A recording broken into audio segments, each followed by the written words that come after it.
Hola a todos, mi nombre es Soledad. Hoy, a mis 71 años, siento que necesito compartir la historia que cambió mi vida para siempre, aquí en este espacio que parece tan acogedor.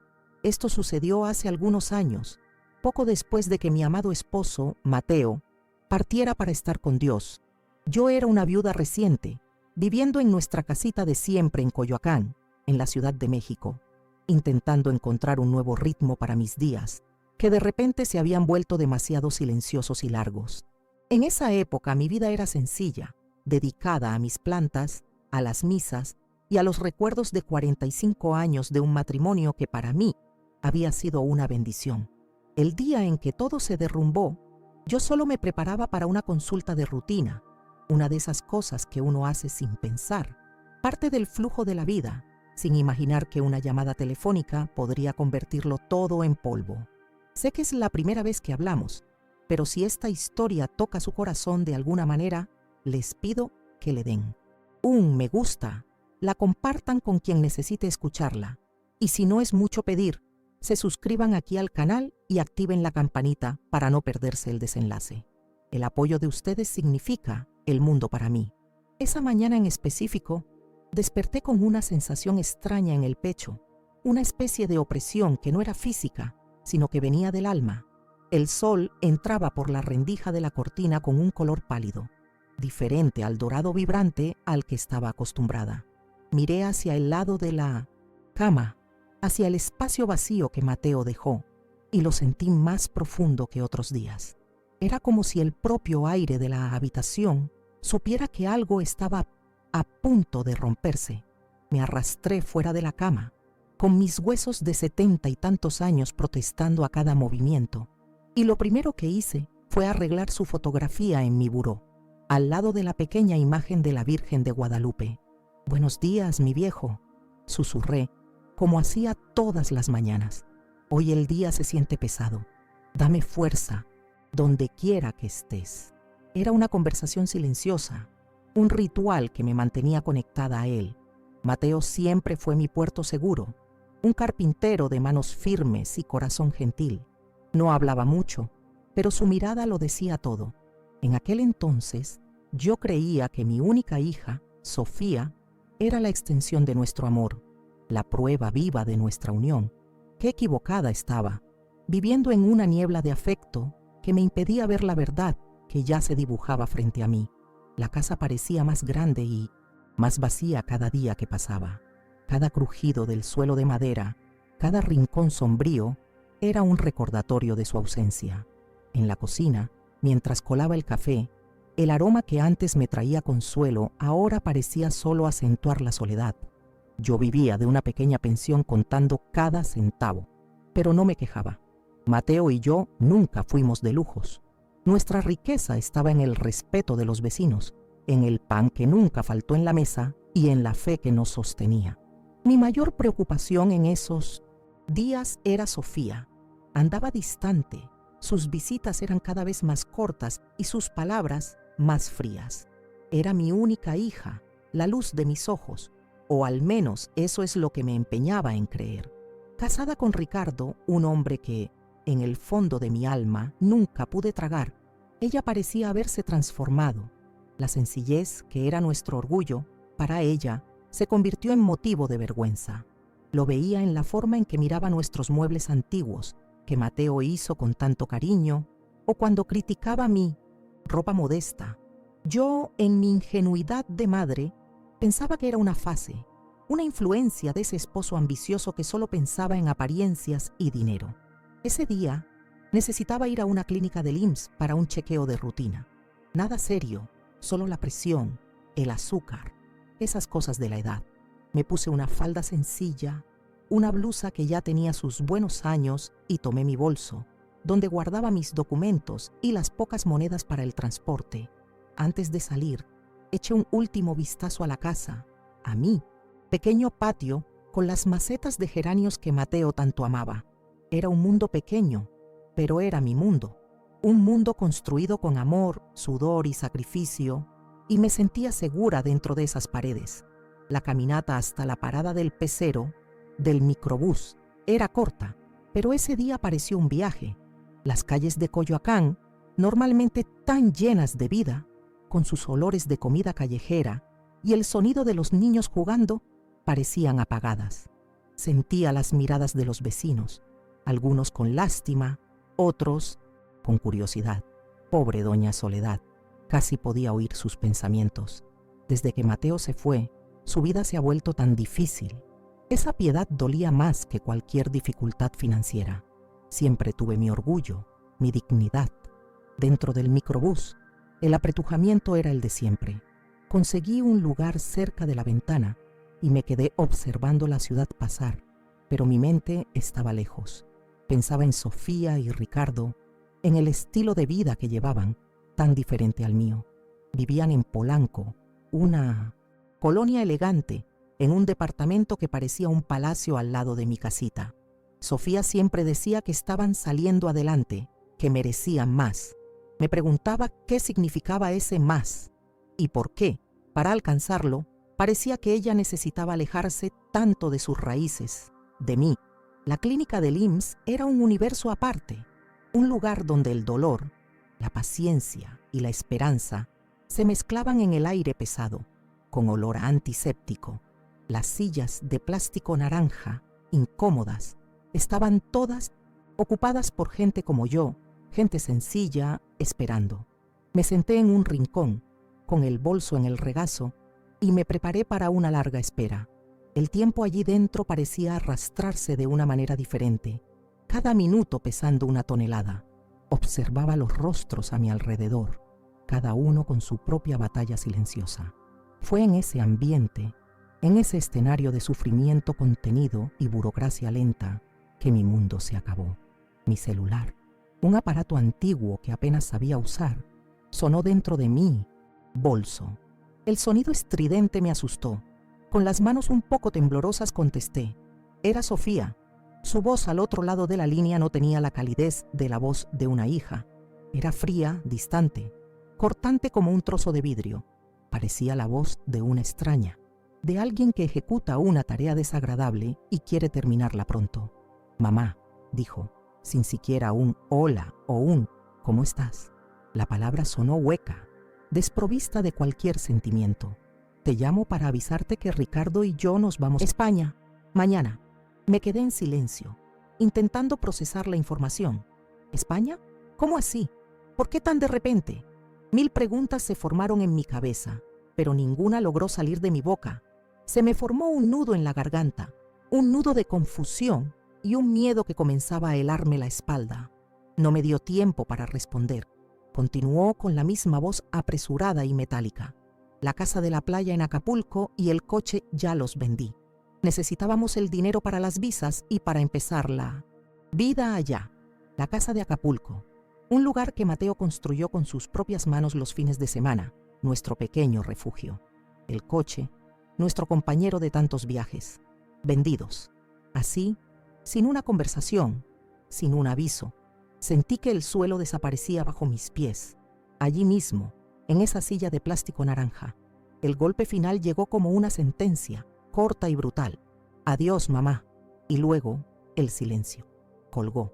La llamada terminó, pero para mí, el mundo acababa de terminar.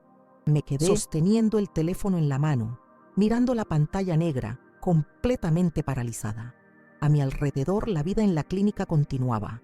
La gente tosía, las enfermeras llamaban nombres, un bebé lloraba, pero para mí todo estaba en silencio. Un silencio ensordecedor, el silencio del abandono total y absoluto. En ese instante, rodeada de extraños, no sentí el dolor de perder una casa de playa o un coche. Eso era solo material, cosas que van y vienen. Lo que me golpeó con la fuerza de un tren descarrilado fue el hielo en su voz, la frialdad calculadora del abandono. Era como si todos mis 45 años de dedicación, las noches en que cuidé de sus fiebres, los caldos de pollo que preparé para curar sus gripes, los sacrificios que Mateo y yo hicimos para que ella tuviera la mejor educación, todo, absolutamente todo, hubiera sido borrado en 30 segundos. Sentí mi cuerpo volverse pesado, como si fuera de plomo. Mi dignidad, que llevaba como un escudo, se hizo añicos en el suelo de esa clínica. De repente ya no era Soledad, la viuda respetada de Mateo. Era una carga, un objeto viejo e inútil que estaba siendo desechado para no estorbar en una vida nueva y emocionante en Europa. La humillación me quemaba por dentro, una vergüenza tan profunda que me quitó el aire de los pulmones. Tardé unos minutos en poder moverme.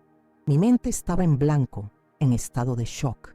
Miré mis manos, mis venas saltadas y las manchas de la edad, y me pregunté cómo esas manos que tanto la habían acunado y cuidado podían ahora ser tan inútiles, tan desechables para mi propia hija.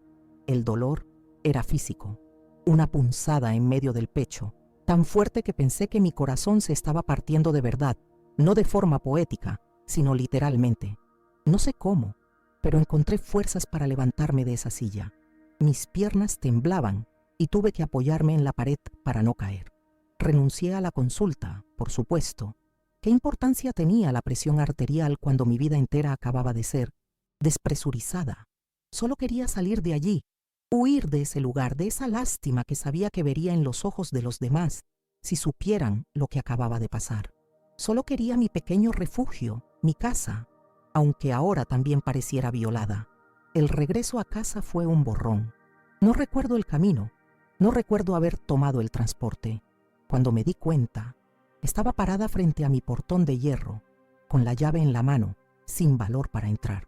La casa, que siempre había sido mi santuario, ahora parecía la escena de un crimen, el lugar donde mi mayor creación, mi hija, había planeado mi ejecución emocional. Cada geranio en el patio parecía burlarse de mí, con sus colores vibrantes contrastando con la oscuridad que se había apoderado de mi alma.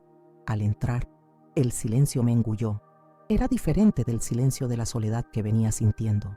Era un silencio de muerte, de fin de trayecto. Fui andando por las habitaciones como un fantasma, tocando los muebles que Mateo construyó, sintiendo la madera maciza bajo mis dedos. Cada objeto era un testigo silencioso del amor y la vida que habíamos construido, un legado que, aparentemente, no valía nada para la heredera que dejamos atrás. Me senté en el sillón favorito de Mateo, el que quedaba frente a la ventana, y me quedé allí, quieta, durante horas. El sol de la tarde entró, pintó la pared de naranja y luego se fue, dando paso a las sombras de la noche. Y yo no me moví, no lloré. Las lágrimas parecían congeladas dentro de mí, atrapadas por un shock tan grande, un dolor tan incomprensible que no encontraban camino para salir. Era la sensación de haber sido borrada de la propia historia. En ese momento, en ese sillón, comenzó mi desierto particular. Lo que siguió fueron meses de una prueba que puso a prueba cada fibra de mi fe y de mi fuerza. Esa llamada en la clínica del IMSS no fue solo un aviso, fue el pistoletazo de salida para el viaje más oscuro de mi vida.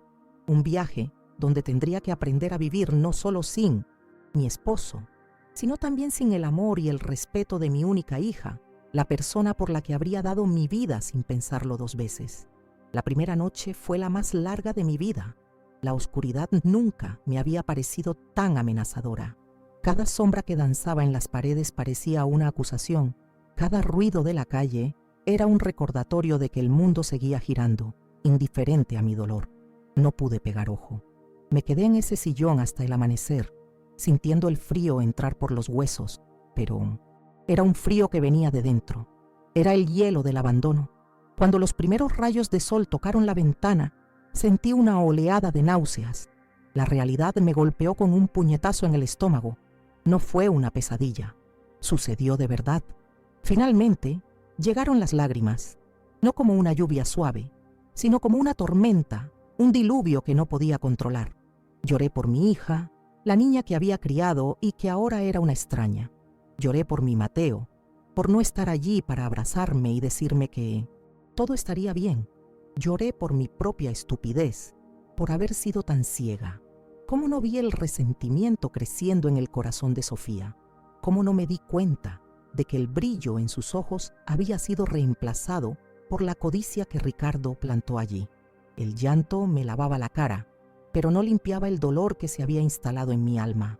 En los días que siguieron, me movía por la casa como una autómata. Hacía las tareas domésticas por pura fuerza de la costumbre, pero mi mente estaba en otro lugar.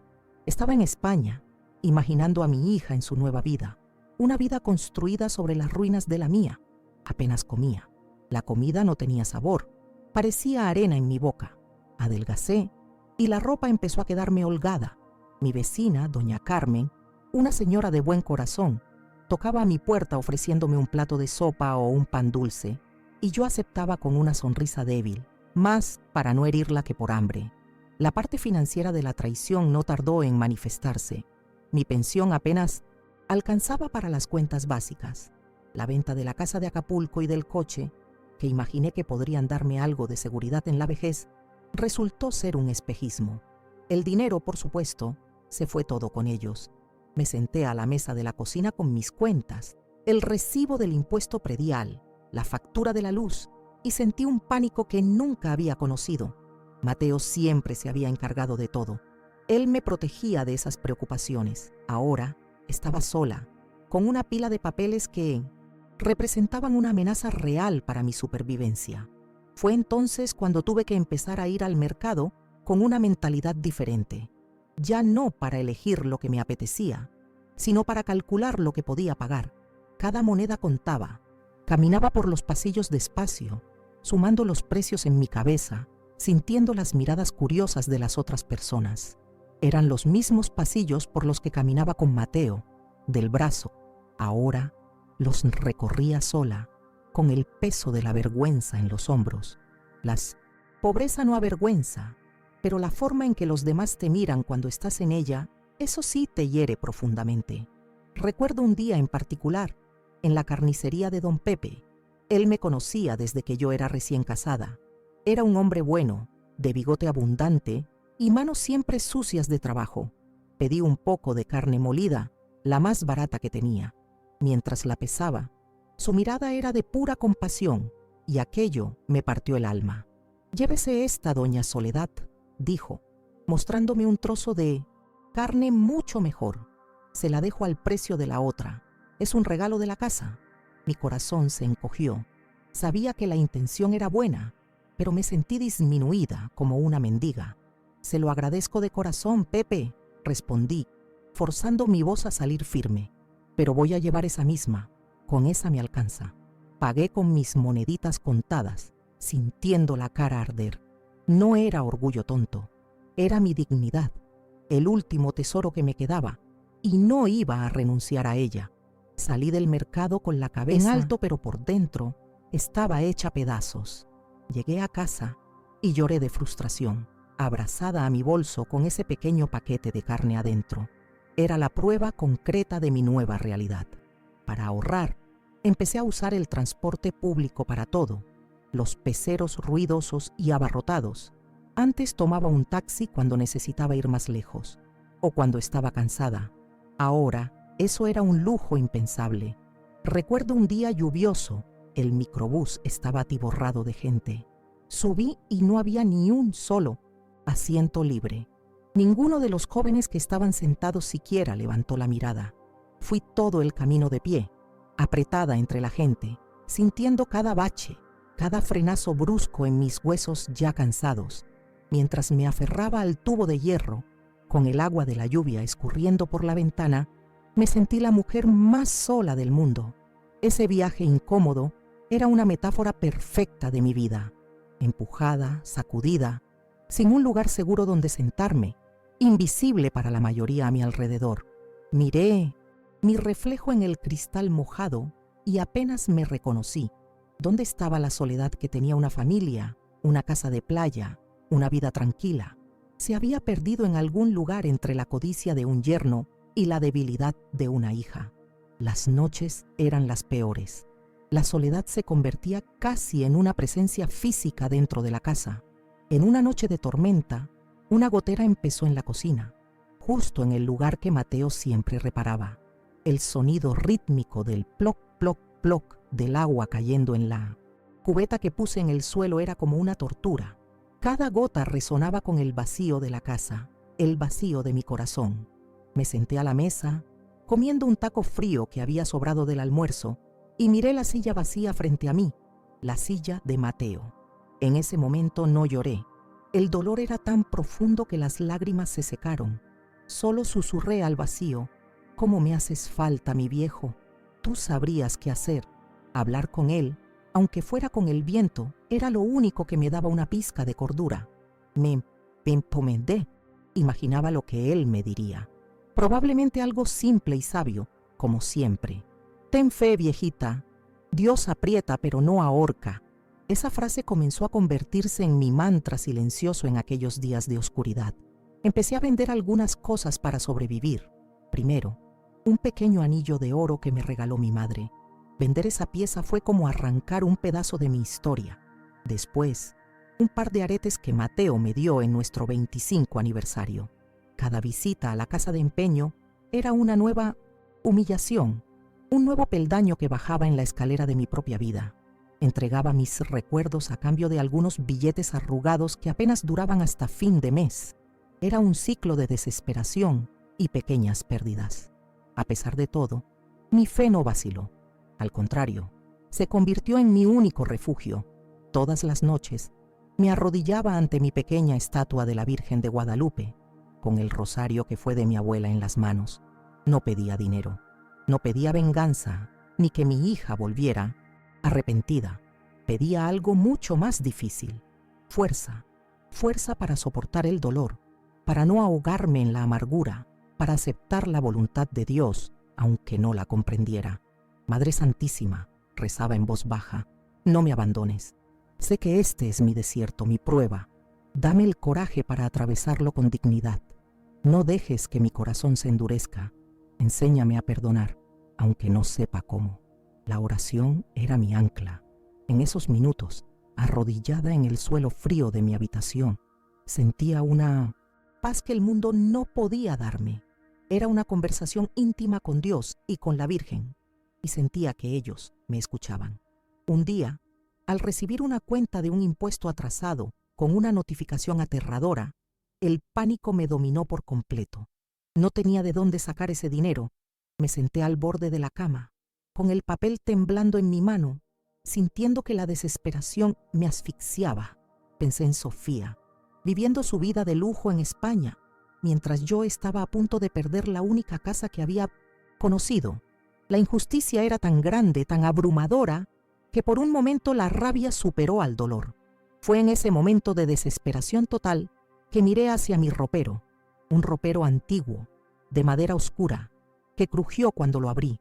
Allá en el fondo, debajo de una pila de sábanas viejas que olían a guardado, había una caja de zapatos, una caja que no abría desde hacía años.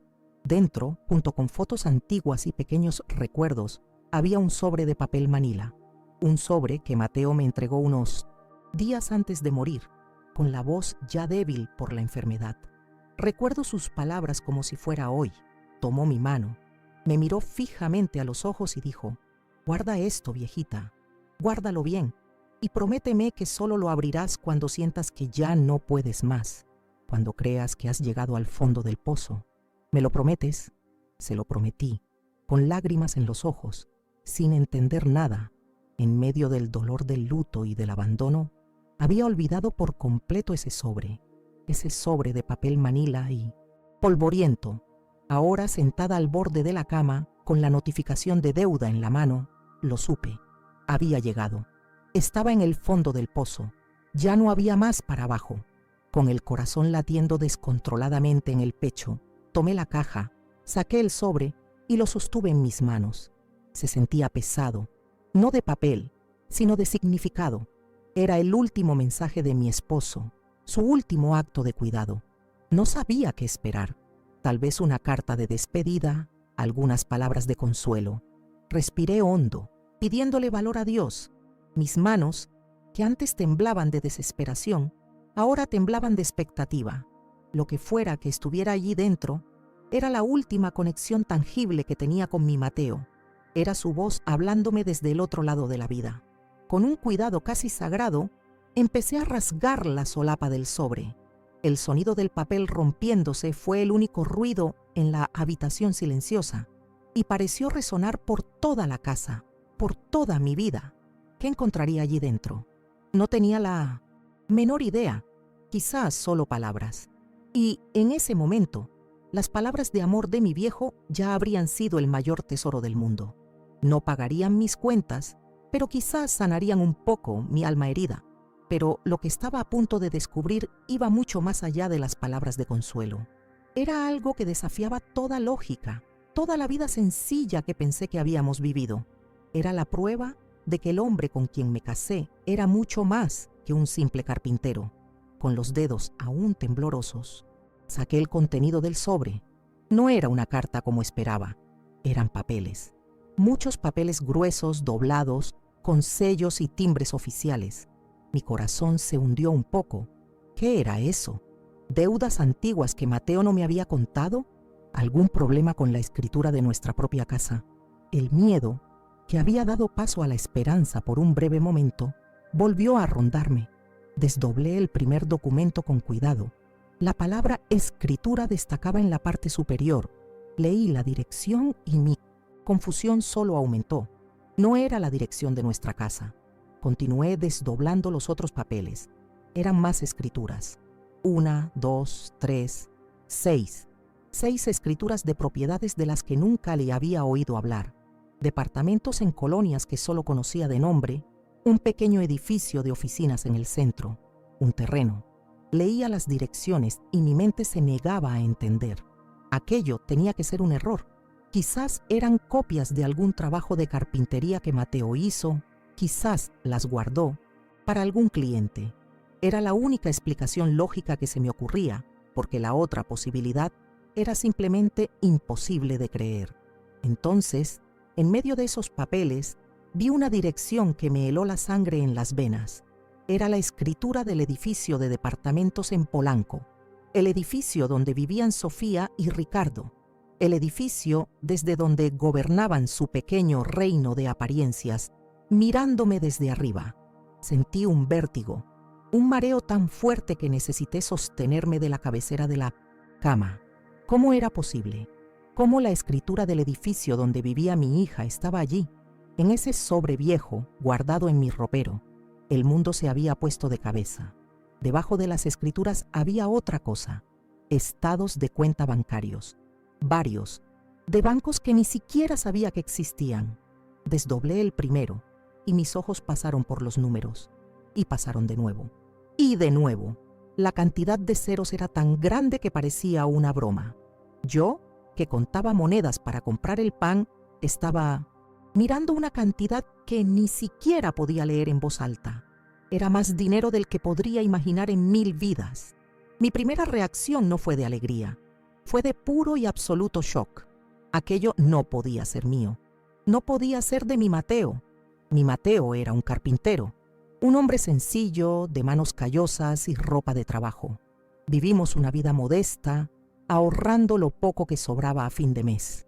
¿De dónde habría salido todo eso? La única respuesta que se me ocurrió fue terrible. Quizás mi esposo se había involucrado en algo malo. Un miedo helado recorrió mi cuerpo. No, no mi Mateo. Era el hombre más honesto y derecho que jamás conocí.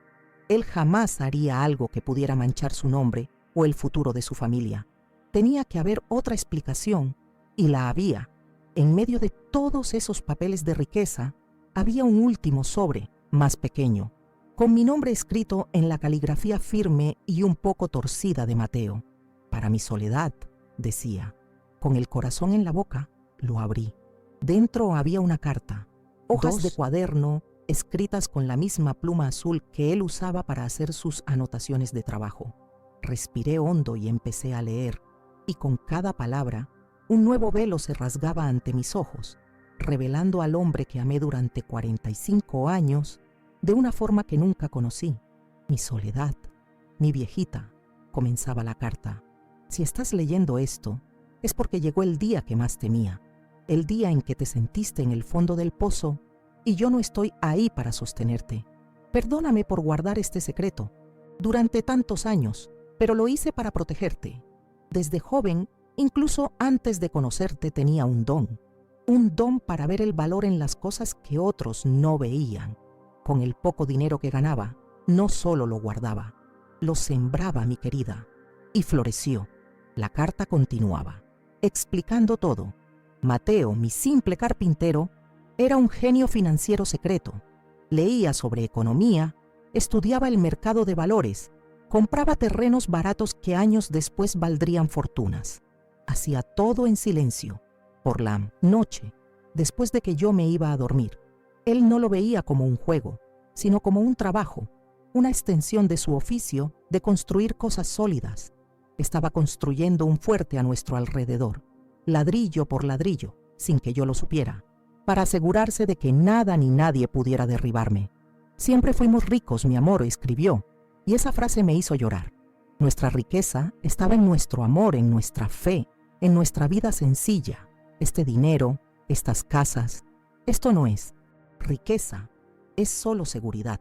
Es la herramienta que te dejo para que nunca tengas que bajar la cabeza ante nadie, para que puedas vivir el resto de tus días con la misma dignidad que siempre tuviste, para que tengas el poder de defenderte.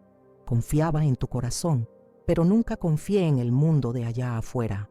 Y entonces vino la parte que me destruyó y me reconstruyó al mismo tiempo. Cuida de nuestra hija, Soledad. La amo, pero veo la semilla de la ambición que su marido ha plantado en su corazón. Tengo miedo de que se pierda en el camino. Te va a necesitar no tu dinero, sino tu fuerza y tu perdón, cuando descubra que lo que busca no tiene alma. Usa esta riqueza con la sabiduría que siempre has tenido en el corazón, la sabiduría que siempre admiré en silencio. Terminé de leer la carta y me quedé abrazada a ella, sintiendo el papel contra mi pecho. Las lágrimas que corrían por mi rostro ahora no eran de dolor, sino de una emoción que ni siquiera sé nombrar. Era gratitud, era asombro, era un amor tan inmenso que parecía trascender la propia muerte. Mi Mateo, mi viejo, no me había dejado. Nunca me dejó.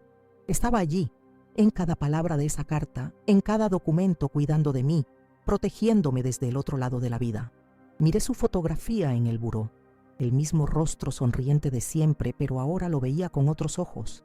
Veía al genio escondido detrás de la sencillez, al protector silencioso detrás del esposo amoroso. Entendí por qué siempre decía con tanta convicción: Dios, aprieta pero no ahorca. No estaba simplemente repitiendo un dicho. Me estaba diciendo a su manera que había provisto una red de seguridad, que la mano de Dios actuaba a través de sus manos. La revelación no fue como ganarse la lotería, no fue un golpe de suerte, fue un milagro. Fue la respuesta directa a cada rosario que recé, a cada noche en que pedí fuerzas de rodillas. Era la providencia divina manifestándose de la forma más poética e inesperada posible. Dios no me había sacado del desierto con un pase de magia. Me mostró que el agua siempre estuvo allí, escondida bajo la arena, guardada por el amor de mi esposo. Una nueva sensación comenzó a apoderarse de mí, reemplazando el shock y el dolor. Era una calma, una fuerza tranquila pero inquebrantable. El peso que había cargado en mis hombros durante meses simplemente se disolvió. La humillación, el miedo, la sensación de ser una víctima, todo desapareció. Ya no era la pobre viuda abandonada, era Soledad, la guardiana del legado de Mateo, la mujer que él amó y protegió de una forma tan extraordinaria. Me levanté de la cama, con las escrituras en una mano y la carta en la otra. Fui hasta la ventana y miré hacia la calle. El mundo parecía el mismo, pero yo era otra persona. La notificación de deuda que me había causado tanto pánico ahora parecía un pedazo de papel insignificante. La piedad de don Pepe, el carnicero, ya no me hería. La imagen de mi hija, viviendo en España, ahora la veía con una claridad diferente, no con rabia, sino con una especie de tristeza profunda y una nueva determinación. La carta de Mateo no era solo sobre dinero, era un testamento de amor, pero también una misión. Cuida de nuestra hija. No me pidió que la castigara o la olvidara, me pidió que cuidara de ella. En ese momento entendí lo que tenía que hacer. La justicia que yo haría no sería una venganza ruidosa, sería una justicia silenciosa, paciente y sabia, como el hombre que fue mi esposo. No iba a llamar a Sofía, no iba a restregarle mi nueva realidad en la cara. Iba a esperar, porque como Mateo predijo, ella volvería. El mundo que ella y Ricardo habían construido era un castillo de naipes, y tarde o temprano un soplo de viento lo derribaría. Y cuando volviera, quebrantada y perdida, yo estaría esperando, no con los brazos abiertos de una madre tonta y ciega, sino con la fuerza de una mujer que conoció el fondo del pozo y fue rescatada por el amor más puro. Me senté a la mesa de la cocina, la misma mesa donde tantas veces comí sola sintiendo lástima de mí misma, y extendí los papeles frente a mí, las escrituras, los estados de cuenta, la carta. Era mi arsenal. La herencia de mi esposo no era el dinero, era el poder de darle la vuelta al juego, el poder de enseñarle a mi hija una lección que nunca aprendería con libros ni con su marido codicioso, la lección sobre el verdadero valor de las cosas. Si todavía estás conmigo, escuchando mi historia, escribe un amén en los comentarios. En ese momento sentí que ya no estaba sola, que una fuerza mayor guiaba mis pasos y necesitaba toda la fe del mundo para lo que vendría a continuación, porque mi prueba en el desierto había terminado, pero el viaje de Sofía apenas comenzaba, y yo sería la responsable de guiarla de vuelta a casa, aunque el camino fuera doloroso para las dos. Esa noche dormí un sueño profundo y sin pesadillas, por primera vez en meses. Desperté a la mañana siguiente renovada. El sol que entraba por la ventana era el mismo, pero ahora veía su brillo dorado. El olor del café era el mismo, pero ahora me traía consuelo. La casa era la misma, pero ya no parecía vacía. Estaba llena de la presencia de mi Mateo, de la fuerza de su amor eterno. Estaba lista para el siguiente capítulo. Mi primer paso no fue correr a un banco o a una tienda de lujo. Fue buscar un buen abogado. El nombre que encontré, recomendado por un antiguo contacto de confianza de Mateo, fue el del licenciado Morales. Su despacho, en el centro de la ciudad, era sobrio e imponente, pero él era un hombre de hablar pausado y ojos que parecían ver a través de las personas. Le llevé la caja con todos los documentos. Los examinó en silencio durante un largo rato. La única expresión en su rostro era una ceja que se arqueaba de vez en cuando. No me trató como a una viejita confundida. Me trató con un profundo respeto, como si entendiera el peso de lo que estaba en mis manos. Señora Soledad, dijo finalmente, juntando las yemas de los dedos. Su esposo fue un hombre notable, un verdadero visionario, y la ha dejado a usted en una posición de poder considerable. La palabra poder sonó extraña para mí, pero sabía que tenía razón. Le expliqué toda la situación con mi hija, sin omitir ningún detalle doloroso. Le conté de la llamada, del abandono, de mi sospecha sobre el carácter de Ricardo. Le pedí dos cosas. Primero, que me ayudara a entender y a organizar todo ese patrimonio. Segundo, recursos para descubrir discretamente cuál era la situación real de Sofía y Ricardo en España. Mientras el licenciado Morales trabajaba, mi vida continuó, pero con una nueva melodía de fondo. Yo seguía siendo la Soledad que iba al mercado, que cuidaba de sus geranios y que rezaba el rosario todas las noches. Pero la mujer que caminaba por las calles de Coyoacán ya no era una víctima. Había una firmeza en mi paso, una serenidad en mi mirada. Lo primero que hice fue pagar todas mis deudas, incluyendo el impuesto atrasado. Después, contraté a un albañil para que arreglara la gotera de la cocina y le diera una nueva mano de pintura a la casa. Pequeñas cosas, nada extravagante. No quería llamar la atención, solo estaba poniendo mi fortaleza en orden, esperando la batalla que sabía que vendría. Los meses fueron pasando. Llegó la primavera y mis geranios florecieron con una vitalidad que parecía reflejar mi nuevo estado de ánimo. Aprendía más sobre los negocios de Mateo, sobre los edificios y las inversiones. Era como conocer una parte nueva de mi esposo, y con cada descubrimiento, mi admiración por él crecía. Vivía mi luto, lo extrañaba a cada momento, but ahora el dolor venía mezclado con un orgullo inmenso. Estaba honrando su memoria, preparándome para cumplir su último deseo. Estaba en mi puesto, esperando, con la paciencia que solo una madre y la fe pueden enseñar. Un día, el licenciado Morales me llamó. Tengo noticias, señora Soledad. Su voz era grave. Me informó que las cosas en España iban de mal en peor. Los negocios de Ricardo eran, como yo sospechaba, una farsa. Había engañado a inversionistas, acumulado deudas y estaba siendo investigado por fraude. Lo estaban perdiendo todo. El castillo de naipes se estaba desmoronando, exactamente como Mateo había previsto. No sentí alegría al escuchar eso. Sentí una tristeza pesada. La vida que mi hija eligió, ¿a cambio de qué? De una ilusión que ahora se deshacía en polvo. Y entonces, la llamada que sabía que vendría, llegó. En una tarde lluviosa de otoño, sonó el teléfono. Era un número que no conocía. Contesté y del otro lado escuché un sollozo. «Mamá». La voz era de Sofía, pero era una voz que no reconocía. Estaba rota, arrastrada, despojada de toda arrogancia. Ya no había frialdad, solo desesperación pura. «Mamá, yo estoy en el aeropuerto de la Ciudad de México. Regresé. Me dejó. No tengo nada, mamá. Nada». Mi corazón dio un salto, una mezcla de dolor y de un extraño sentido del deber. La profecía se estaba realizando. Respiré hondo pidiéndole a Dios que me diera las palabras correctas. «¿Dónde estás, Sofía?», pregunté, mi voz sonando más tranquila de lo que me sentía. Me dijo la terminal y la puerta. «Quédate ahí. No te muevas de ahí. Voy a buscarte». No hubo llanto de mi parte, no hubo recriminaciones. Solo la calma de una general que va al campo de batalla a rescatar a un soldado herido. Tomé un taxi al aeropuerto. Durante todo el camino, repasaba la carta de Mateo en mi cabeza. «Cuida de nuestra hija. Va a necesitar tu perdón». Sabía que lo que hiciera y dijera en las próximas horas lo definiría todo. La encontré sentada en una banca de metal, encogida, pareciendo más pequeña y más vieja. Llevaba ropa que alguna vez fue cara, pero que ahora estaba arrugada y sucia. Su rostro estaba hinchado de tanto llorar.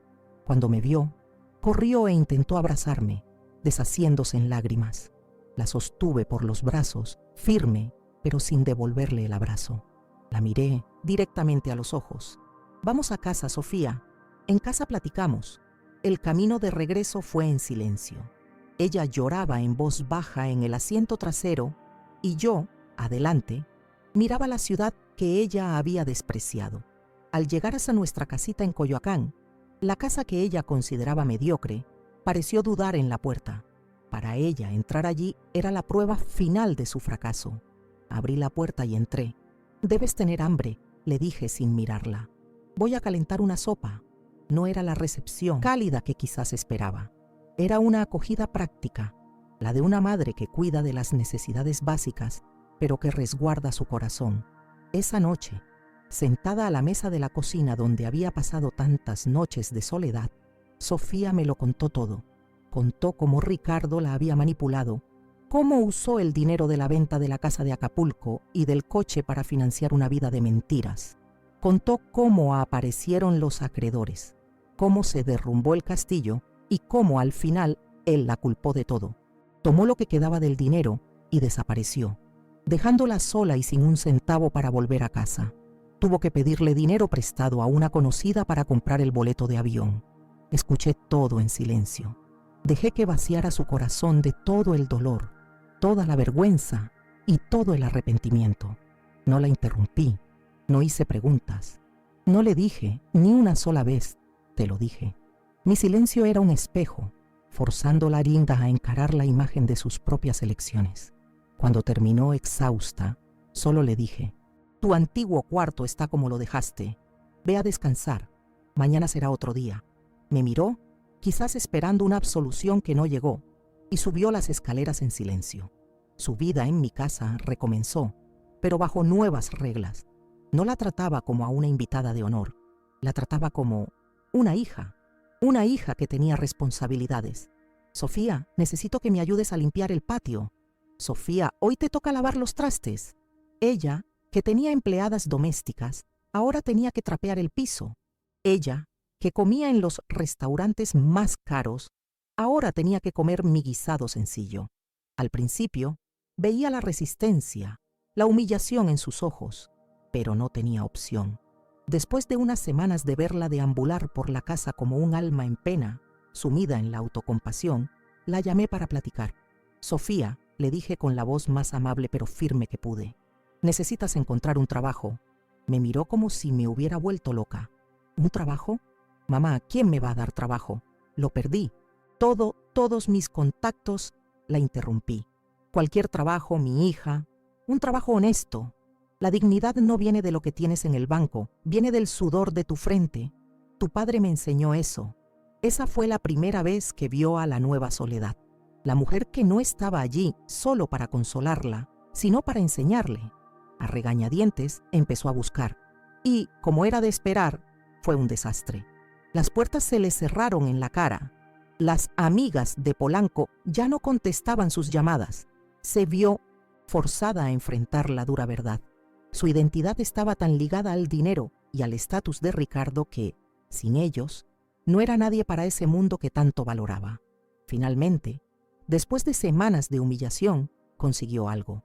Un trabajo de medio tiempo, por la noche, limpiando las oficinas de un edificio comercial en el centro. Cuando me lo contó, su voz era casi un susurro, llena de vergüenza.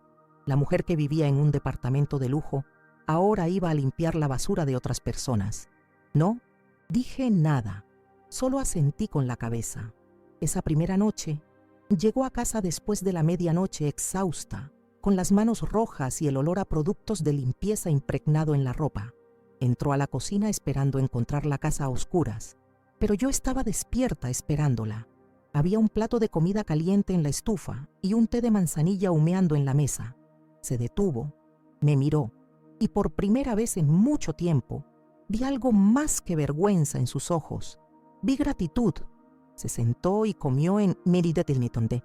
Silencio, pero era un silencio diferente, un silencio de quien empieza a entender. Ese acto simple, un plato de comida caliente en la madrugada, hizo más por su alma que cualquier sermón. Los meses de trabajo duro y vida sencilla comenzaron a obrar un cambio lento pero profundo en Sofía. Se volvió más callada, más observadora.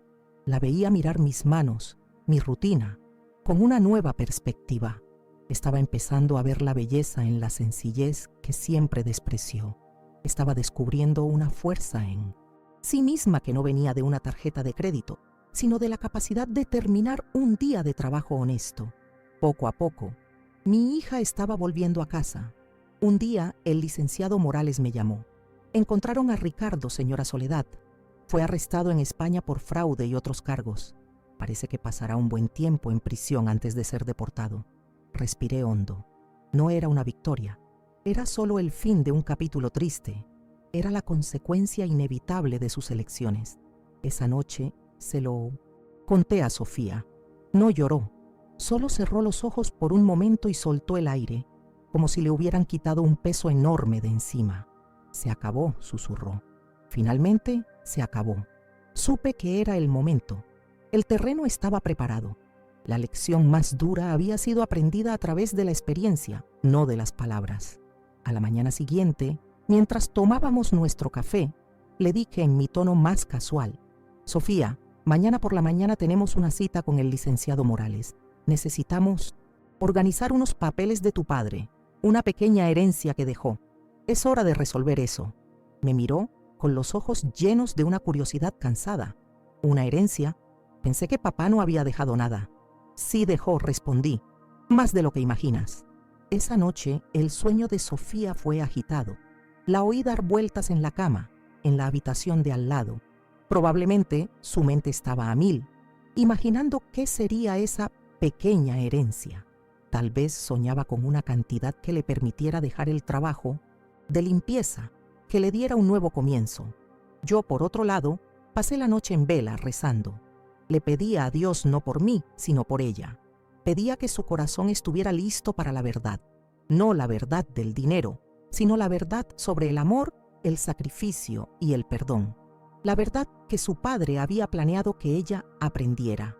La mañana siguiente amaneció gris y fría, como si el cielo de Coyoacán supiera de la tormenta que estaba a punto de desatarse dentro de una oficina. Tomamos nuestro café en un silencio denso, cargado de expectativas no dichas. Sofía se puso la mejor ropa que aún tenía, un intento de recuperar un poco de su antigua dignidad para encontrarse con el abogado. Yo me puse mi vestido sencillo de siempre. Mi dignidad ya no estaba en la ropa, sino en la misión que estaba a punto de cumplir, la misión que Mateo me confió. El trayecto hasta el despacho del licenciado Morales pareció durar una eternidad. Sofía miraba por la ventana del taxi, con el nerviosismo estampado en el rostro. Veía sus manos apretarse y desapretarse en su regazo. Yo, por el contrario, sentía una calma profunda, la calma de quien sabe que está haciendo lo correcto, por más doloroso que sea. No era una venganza, me repetía a mí misma. Era una cirugía del alma, y las cirugías, para sanar, necesitan cortar profundo. Era el último y más difícil acto de amor de una madre. El despacho del licenciado Morales era exactamente como la primera vez. Sobrio, silencioso, imponente. Recibidas por su secretaria y llevadas a su oficina. Nos esperaba de pie, detrás de su gran escritorio de caoba. Me saludó con un gesto respetuoso y a Sofía con una formalidad que la dejó visiblemente incómoda. Nos sentamos en las sillas frente a él. Había 2 carpetas sobre el escritorio. Una era delgada, la otra gruesa y pesada. La tensión en la sala era palpable. Se podía cortar con un cuchillo. El abogado comenzó a hablar, su voz tranquila y profesional llenando el silencio. Explicó que estábamos allí para resolver algunos pendientes financieros relacionados con ella, Sofía. Mi hija se encogió en su silla, esperando escuchar el tamaño de las deudas que la perseguían desde España, los cobros, los problemas legales.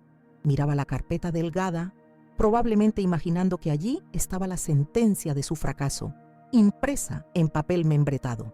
Se preparaba para lo peor, con la mirada baja y los hombros encorvados por la resignación. Entonces, siguiendo el guión que yo había acordado, con él, el licenciado Morales tomó la carpeta delgada y la abrió. «Señora Sofía», dijo, «tengo el agrado de informarle que todos sus pendientes financieros y deudas contraídas en España han sido íntegramente liquidados». Empujó unos papeles sobre el escritorio hacia ella. Eran los recibos, las pruebas de pago. Se llevó a cabo una investigación y quedó claro que usted fue una víctima más de los fraudes de su ex esposo. Usted está libre de toda obligación. Sofía miró los papeles y luego al abogado, incrédula. Sus ojos se llenaron de lágrimas, pero esta vez eran lágrimas de alivio. Un sollozo de pura gratitud escapó de sus labios. Se volvió hacia mí, con el rostro bañado en lágrimas, y tomó mi mano con fuerza. «Mamá, gracias. No sé cómo agradecerte. ¿Qué hiciste? ¿Vendiste alguna joya? ¿Cómo lograste pagar todo eso? Gracias, mamá, gracias», decía sin poder contenerse, creyendo que yo había hecho algún sacrificio final por ella. Dejé que llorara por un momento. Dejé que ese sentimiento de alivio y gratitud la llenara por completo. Era importante que sintiera eso, que reconociera el gesto, incluso sin entender su verdadero origen. Acaricié su mano, pero mi mirada era firme. Cuando sus sollozos disminuyeron un poco, la miré a los ojos, con toda la seriedad y el amor que sentía, y dije las palabras que lo cambiarían todo, las palabras que marcaban el inicio de la verdadera lección. «Aún no terminamos, Sofía». Dejó de llorar y me miró confundida. El licenciado Morales, como un actor en una obra perfectamente ensayada, tomó la segunda carpeta, la carpeta gruesa. La abrió y la colocó frente a Sofía. «Su padre, Mateo», dijo el abogado, «era un hombre muy previsor y dejó una herencia. Esta es su herencia». Sofía miró la pila de documentos con una expresión de asombro. No era una pequeña herencia, era mucho más que eso. Con las manos todavía temblorosas, tomó el primer documento de la pila. Era una de las escrituras. Leyó la dirección y frunció el ceño. Sin entender, tomó la segunda, la tercera. Su confusión fue transformándose en un asombro mudo. Miraba los papeles, luego a mí, luego al abogado, como si estuviera atrapada en un sueño del que no podía despertar. Ya no entendía nada. Su realidad, que acababa de asentarse, estaba siendo puesta de cabeza una vez más. Entonces, en medio de la pila la encontró. La escritura del edificio de departamentos de lujo en Polanco. Se le cayó la mandíbula, literalmente. Sus ojos se abrieron de par en par. Por el puro shock, pasó el dedo sobre la dirección, como para confirmar que era real. El lugar que ella llamaba mi departamento, el símbolo máximo de su estatus, de la vida que había elegido en detrimento de su familia, pertenecía todo el tiempo al padre que ella consideraba un hombre simple y sin ambición. Dejó caer la escritura sobre la mesa, como si le quemara los dedos. Luego, vio los estados de cuenta bancarios, vio los saldos, los números con tantos ceros que su mente ahora, acostumbrada a contar centavos, no podía procesar. Miraba esos papeles con los ojos vacíos, el rostro completamente pálido. El alivio de minutos atrás había sido reemplazado por una ola de shock tan violenta que la dejó sin aliento. El rompecabezas se estaba armando en su mente y la imagen que se formaba era aterradora para ella. Lo supo. En ese momento lo supo todo. Supo que yo no había vendido ninguna joya para pagar sus deudas. Supo que, mientras ella pasaba humillaciones en el trabajo de limpieza, mientras lloraba por su vida arruinada, yo tenía todo aquello. Mientras se sentía la persona más fracasada del mundo, su madre era en realidad una mujer muy rica. La revelación no le produjo alegría ni alivio. Le produjo una vergüenza tan profunda, tan aplastante, que parecía que el suelo se iba a abrir y a tragársela. Finalmente, levantó la mirada del escritorio. Sus ojos se encontraron con los míos. Ya no había lágrimas, solo un dolor crudo y una pregunta que parecía rasgar su alma. Su rostro, antes pálido, ahora estaba rojo de vergüenza. Su voz salió como un susurro ronco, casi inaudible, pero que resonó en la sala silenciosa como un trueno. Tú sabías, tartamudeó. Todo el tiempo, sabías de todo esto. Hizo una pausa, tragando saliva, con la mente claramente repasando los últimos meses.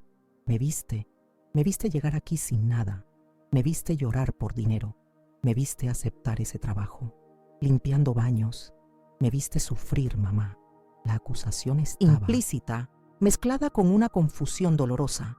No podía entender cómo yo pude haber presenciado todo eso, callada, sabiendo que tenía los medios para evitar todo su sufrimiento. Y entonces llegó la pregunta que contenía el peso de toda nuestra historia. La pregunta que estuve esperando durante meses. La pregunta para la cual Mateo, en su sabiduría, me preparó. Con los ojos fijos en los míos, la voz embargada por el dolor de la traición que ahora sentía de una forma completamente diferente, preguntó: ¿por qué? ¿Por qué me hiciste esto? La miré de frente con una mezcla de amor, firmeza y una tristeza infinita. No desvié la mirada. Dejé que viera en mis ojos que mi decisión no provino de un lugar de crueldad, sino de un lugar de amor profundo y desesperado. El amor de una madre que necesitó dejar caer a su hija para enseñarle a levantarse. El amor de una esposa cumpliendo la última voluntad del hombre que construyó un imperio silencioso para protegerlas a las dos. Porque la herencia que tu padre te dejó no estaba en esas cuentas bancarias, Sofía, respondí, con la voz tranquila pero cargada de emoción. La verdadera herencia estaba en los valores que despreciaste. Estaba en la dignidad del trabajo, en la honestidad, en la sencillez, en el amor que no pide nada a cambio. Valores que olvidaste en tu deseo de ser algo que nunca fuimos. Te dejé tocar fondo, mi hija, continué, sintiendo mi propio corazón encogerse, para que te vieras forzada a mirar hacia arriba de nuevo, no hacia el dinero o el estatus, sino hacia dentro de ti misma. Dejé que sintieras en carne propia el valor de un plato de comida caliente después de un día de trabajo duro. Dejé que descubrieras que tu fuerza no estaba en el apellido de tu esposo ni en la dirección de tu departamento. Yo no necesitaba una heredera para el dinero de Mateo, Sofía, concluí, y en ese momento una lágrima solitaria rodó por mi propia mejilla. Necesitaba que mi hija volviera a casa, mi verdadera hija, la niña que yo crié, no una extraña en busca de un rescate financiero. Necesitaba que te encontraras a ti misma para que yo pudiera encontrarte a ti también. Esa fue la única manera que encontré.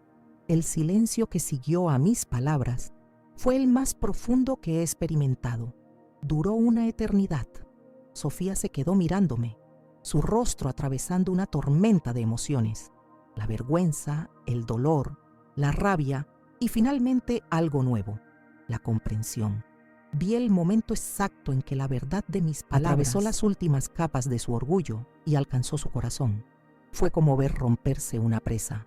La fuerza que la mantenía en pie se deshizo y se derrumbó en un llanto que no tenía nada que ver con los anteriores. No era un llanto de autocompasión, sino de luto. Luto por quien fue, por lo que hizo, por el tiempo que perdió. En ese momento me levanté, rodeé el escritorio del abogado y la abracé. Esta vez, la abracé de verdad, con toda la fuerza de una madre que finalmente tenía a su hija de vuelta. Se aferró a mí, sollozando contra mi hombro, repitiendo solo una palabra una y otra vez. Perdón, mamá, perdón, perdón, papá. Y yo la sostuve, sintiendo sus lágrimas mojar mi vestido, y lloré junto a ella. Eran lágrimas de dolor por todo lo que pasamos, pero también de una alegría purificadora. La cirugía había terminado. Ahora comenzaba la sanación. Regresamos a casa y la atmósfera era otra. El peso se había levantado. En los días que siguieron, Sofía y yo platicamos mucho. Mejor dicho, yo escuché. Habló de su resentimiento, su vergüenza por nuestra sencillez, la influencia de Ricardo, sus malas decisiones. No dio excusas, solo expuso sus heridas con una honestidad brutal. Y la escuché con el corazón abierto, ofreciendo no juicio, sino la comprensión que tanto necesitaba. Estábamos reconstruyendo nuestra relación, ladrillo por ladrillo, sobre una base de verdad. Para mi sorpresa, la semana siguiente, Sofía continuó en su trabajo de limpieza. Cuando le pregunté, me miró con una serenidad que nunca había visto en ella. Es mi penitencia, mamá. La necesito. Necesito recordarme todos los días el valor del trabajo honesto. Necesito terminar este ciclo con dignidad. Por primera vez, no veía ese trabajo como una humillación, sino como una herramienta para su propia redención. Y yo, con el corazón lleno de un orgullo que apenas me cabía, respeté su decisión. Mientras Sofía encontraba su sanación en el trabajo, yo encontré mi propósito en la herencia de Mateo. Me reuní de nuevo con el licenciado Morales y comenzamos a trazar un plan. No quería ese dinero para vivir en una mansión o viajar por el mundo. El dinero, como dijo Mateo, era una herramienta, y la iba a usar para honrar su memoria y para transformar mi dolor en esperanza para otras personas. La idea nació allí, en esa oficina, la Fundación Mateo y Soledad. El objetivo de la fundación era claro: amparar a mujeres mayores que, como yo, hubieran sido víctimas de abandono o dificultades financieras. Usaríamos los recursos que Mateo acumuló para ofrecer vivienda, asistencia médica, apoyo legal y sobre todo compañía y dignidad. El dolor que sentí, la soledad, la humillación, nada de eso habría sido en vano. Transformaría el veneno en medicina.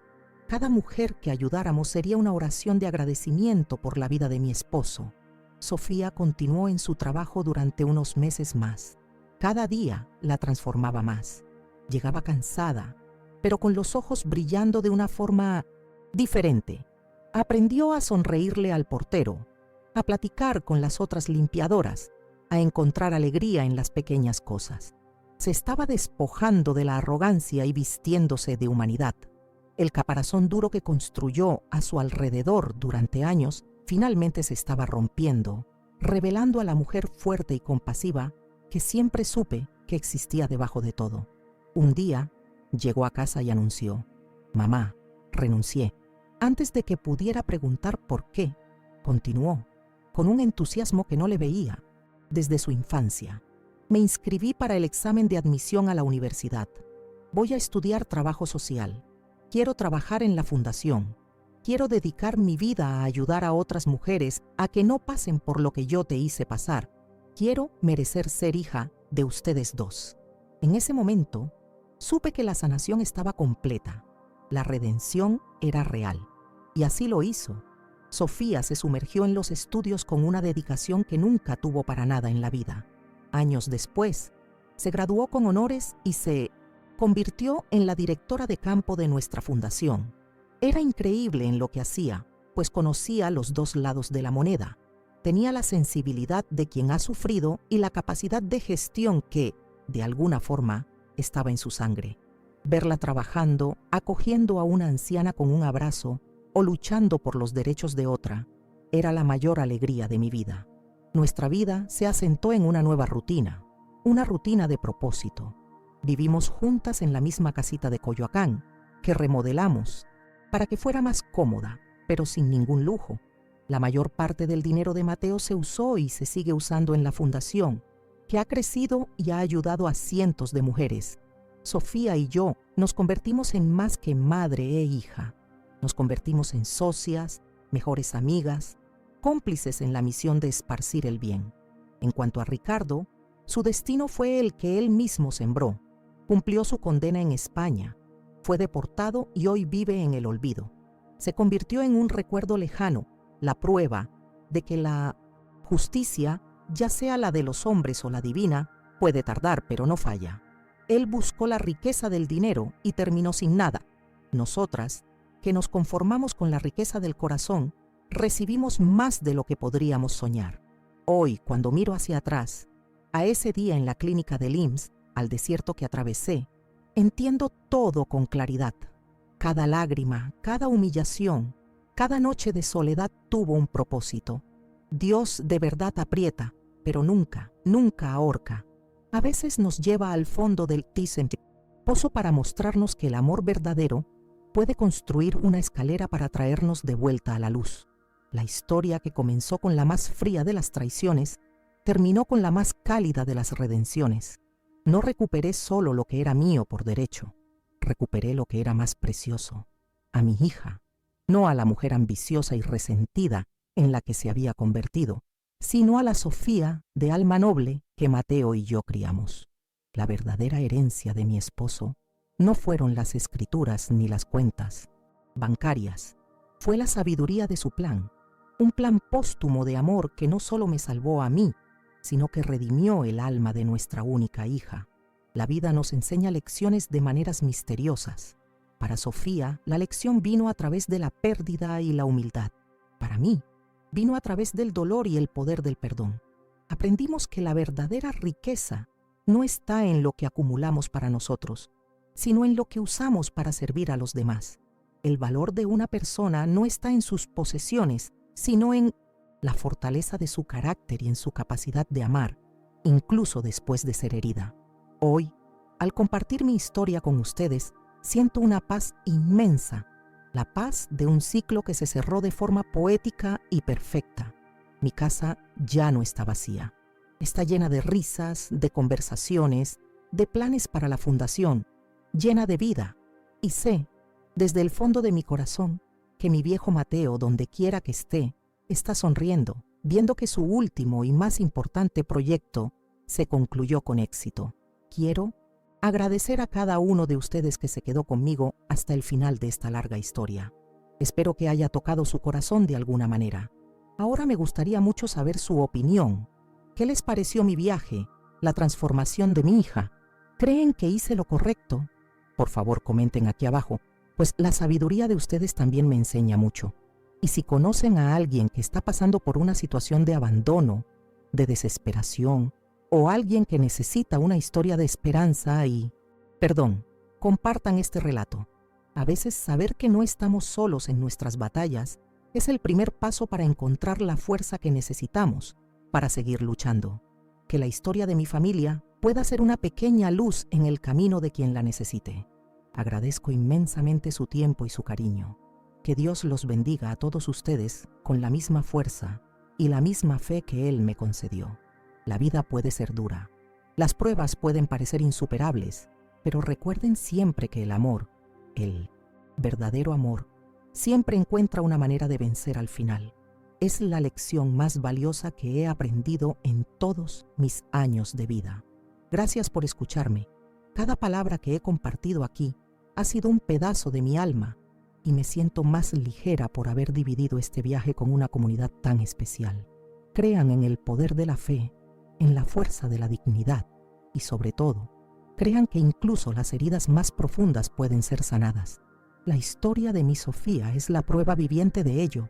La fundación sigue creciendo y Sofía es el alma de todo. Ella tiene la energía que yo ya no tengo, pero compartimos la misma pasión. A veces la observo de lejos, platicando con una nueva señora que llega a la fundación y veo en sus ojos el reflejo de los ojos de su padre, la misma compasión, la misma sabiduría silenciosa. Mateo no se fue por completo, vive a través de ella, de una forma que ni él mismo podría haber planeado.